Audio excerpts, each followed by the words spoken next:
Hi, Drew and Justin. We need to check your work for today that you completed. Thank you for both turning it in. We're going to check the answers. I'm going to go through a few notes on some new work that you're going to do for today's class work. This is the class for September the 2nd. And then I'll let you know what your homework is. So first of all, for the work that you did, page 3 and 4, we had a conversation between Patricio and Anita. If you need to get your workbook, just stop the video, pause the video, go get your workbook and bring it back and then turn the video back on. So we had a word bank. It said some words may be used more than once, and here's our conversation. Check yours. Hola, Anita. ¿Cómo estás? Muy bien, gracias. ¿Y tú? Más o menos. ¿Quién es la mujer? Es la maestra. ¿Cómo se llama? Se llama Señora Gutiérrez. ¿Y el alumno cómo se llama? Se llama Mateo. If you have a question on any of those, please feel free to message me through the assignment. And then here, in section I, we had two questions. ¿Qué es? What is it? ¿Quién es? Who is it? And you were to put the letter. For the first one, the answer is la luz. So the question would be A. ¿Qué es? ¿Qué es? Es la luz. The next one, la maestra is a person. B. ¿Quién es? Who is it? Número 3 would be B. ¿Quién es? Es el hombre. Número 4, la chica. ¿Quién es? El pizarrón. ¿Qué es? Es el pizarrón. And the final one, la puerta. ¿Qué es? Es la puerta. All right, moving on to page 4. And here you were to write a short, complete sentence in Spanish answering the question. So the first one, ¿es la luz? Sí, es la luz. Remember that the C is capitalized and it has an accento over the I, and there's a comma after sí or no that separates it from the rest of the sentence. Sí, es la luz. ¿Es el escritorio? No, no es el escritorio, es el pupitre. Or you could shorten that. Another correct answer would be no, es el pupitre. And número 3, ¿es el pupitre? No, es la puerta.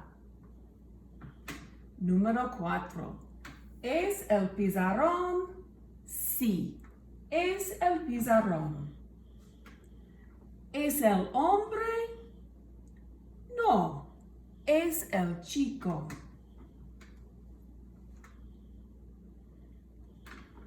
¿Es la mujer? No, es el hombre. ¿Es el chico? No, es la mujer. ¿Es la chica? Sí, es la chica. Hope that you did well on those. Now let's move to some notes for today's work. We're going to be talking about plurals. So if you will look at workbook page 5, I've got it up on my screen, talking about more than one. This is a page you will probably recognize from last year, so we shouldn't be learning it at this point. We're just reviewing it. To talk about more than one. Add S to nouns that end in a vowel, A, E, I, O, U, or A, E, O, U. Add ES to nouns that end in a consonant. Pretty easy. You'll remember that. It's super important to know this rule this year because it not only applies to nouns, but in a couple of months, we'll be learning that it also applies to adjectives in Spanish. And so if you know how to do it for nouns, you're already ahead. You'll know how to do it for adjectives when we get there. The next rule is about halfway down the page. It says learn it.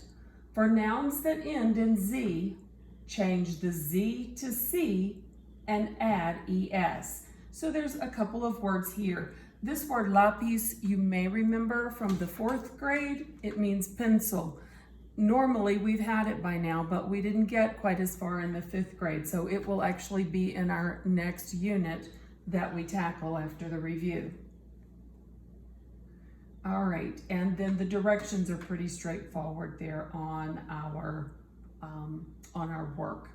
I want to go to page 6 with you. You're going to do that page 5, la página 5, and then here is what else changes. If the noun is plural, if we're talking about more than one, other things in the sentence change.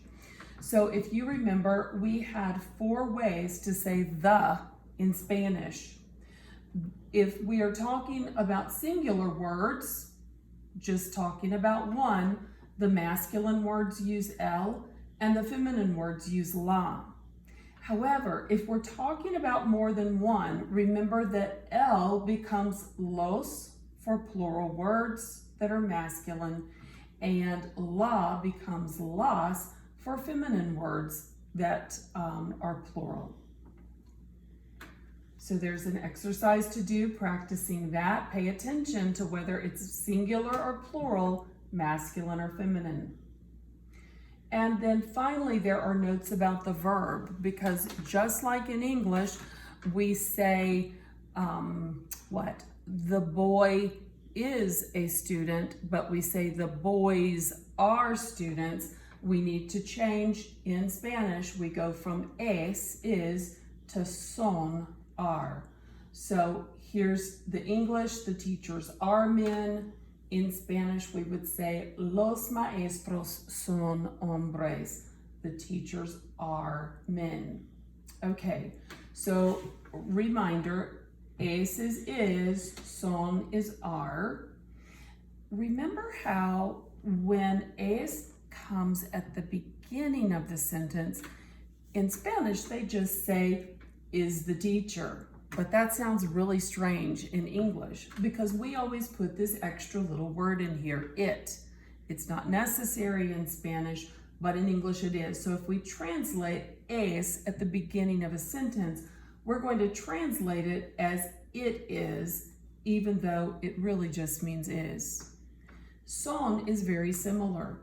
If it's capitalized at the beginning of the sentence, son los maestros, then it really just says, are the teachers.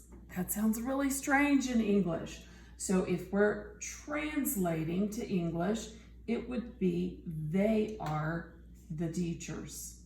All right, there is a page 7 for you to do that practices all of these things, or at least the verbs es and son there. So again, pay attention to what the noun is, what are you talking about, so that you know whether you need es or son. And here is el, la, los, and las. Decide what you need there depending on whether the noun is masculine or feminine, singular or plural.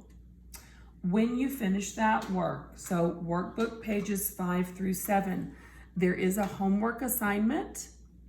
And the homework assignment will be posted in your Google Classroom.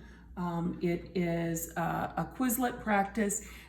And then also next Wednesday is our review quiz. So stay tuned for the review quiz. Be sure to study for it. I've posted some notes. Your vocab sheet and the silly sayings are posted. And then you've got your workbook pages that you've done that are good to review also. I know you'll be ready for your quiz or your test on the review material, and then we'll get started with something new.